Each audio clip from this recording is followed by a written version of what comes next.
Hi, this is Ms. Schenck, and this is the wrap-up for the Honors Chemistry Notes packet on significant figures.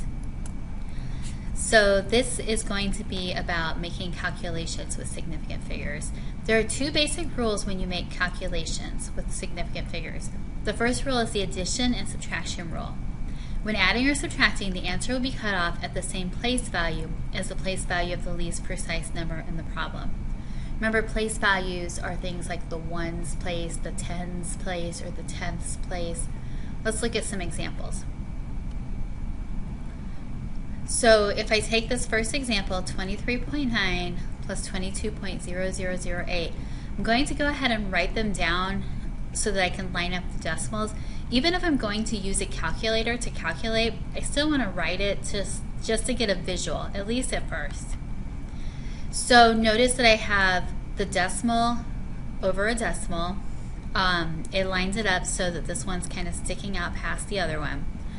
So what I mean by we're going to cut off where the first one cuts off, because the 23.9 only goes to the tenths place, when I solve, that's where my answer cuts off.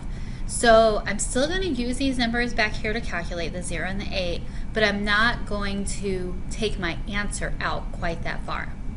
So when I calculate, I get 45.908.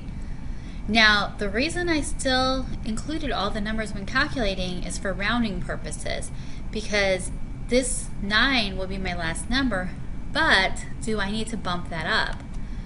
Well, since the number after it's a 0, I don't really need to bump it up. Anything less than 5 means that I don't round up. So my final answer is 45.9. You might want to try the other example by yourself and then watch me do it. Okay, so I lined it up at the decimal. Since there's no visible decimal on the 22, I assumed that decimal to be at the end, so I lined the 22 up under the 78. Whether the calculator or by hand, I figured the answer to be 56.55. Where am I going to cut that off? Since 22 only goes to the ones place, I'm going to cut at the ones place. This time I have a 5 after, so that 5 is going to make it round up to 57. So that's the addition subtraction rule. Anytime you add or subtract and you want to be able to reflect proper significant figures, you're going to use that addition subtraction rule. The other rule is the multiplication division rule. With the multiplication division rule, the number of significant figures in the answer is the same as that of the least amount in the problem. So as we look at these examples, we want to look at how many sig figs is in each part of the problem. So 2.45, how many sig figs is that? 45642, how many sig figs is that? And we're going to go with the lower number.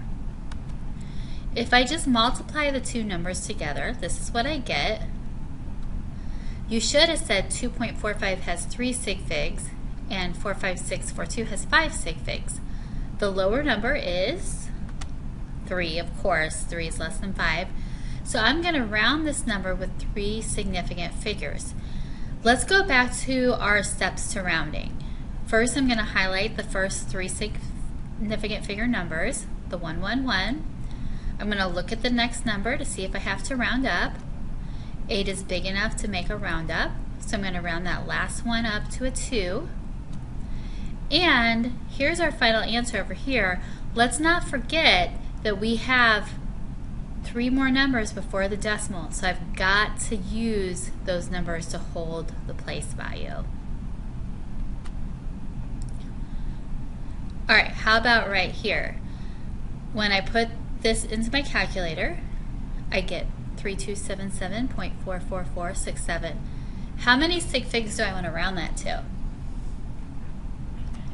You should have said to go with 2 because 3.0 is only 2 sig figs, and this has 7. Obviously 2 is less than 7, so we're going to go with 2. Let's look at what numbers we're going to use. The 3 and the 2 are the first 2 sig figs. The 7 is big enough to say let's round up. So we're going to round that up to 33 and put 00 to hold the place value. And those are our rules for multiplication, division, for significant figures.